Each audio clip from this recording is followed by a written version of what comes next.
what are all the enzymes and what are all the mechanisms behind this replication? In prokaryotes, replication process requires 3 types of DNA polymerases. One is DNA polymerase 1, another one is 2, and the another one is 3.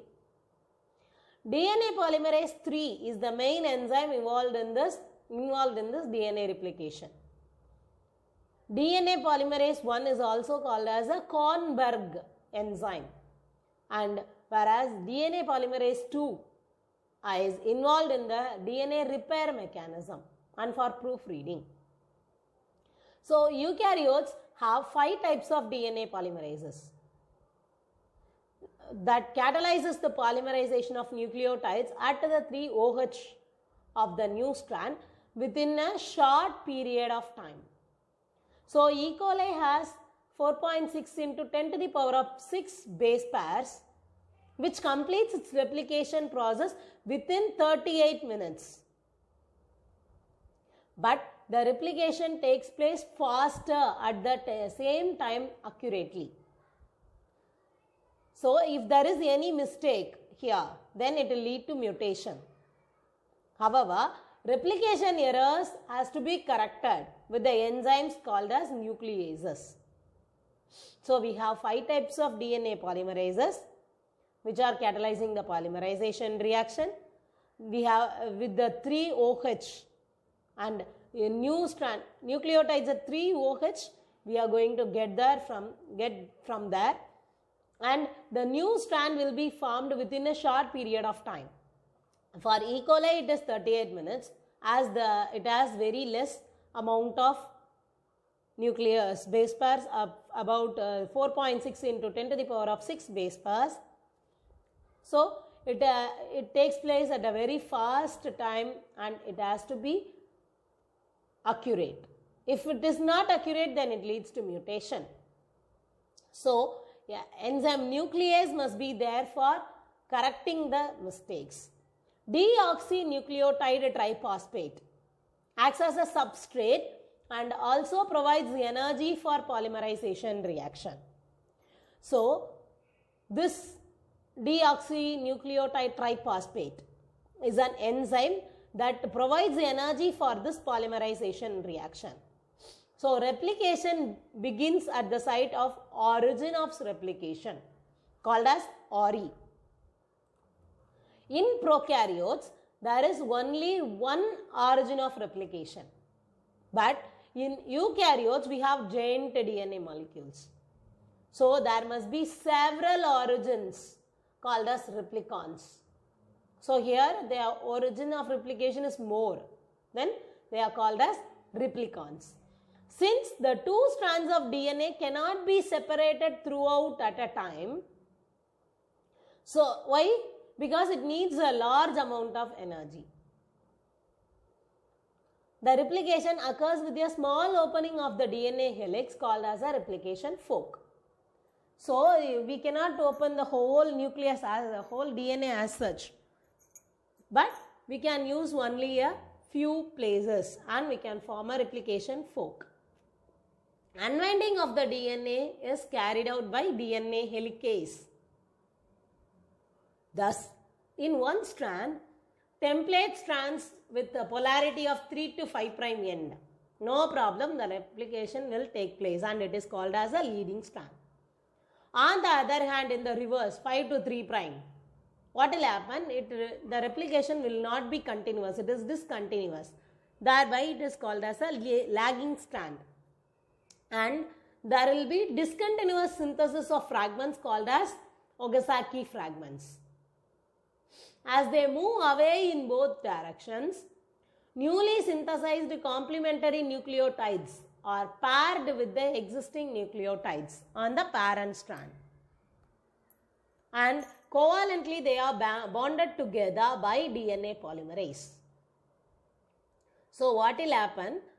As they move in both the directions, one direction it has to go from there and another one direction it has to come from here. So what will happen? Newly synthesized complementary nucleotides are paired with existing nucleotides. So synthesized one will be getting paired with the existing one. And the existing nucleotide is called as the parent strand. And they are both are covalently bonded together with the help of a DNA polymerase enzyme. Formation of new strand requires a primer. In short, it is an RNA for initiation.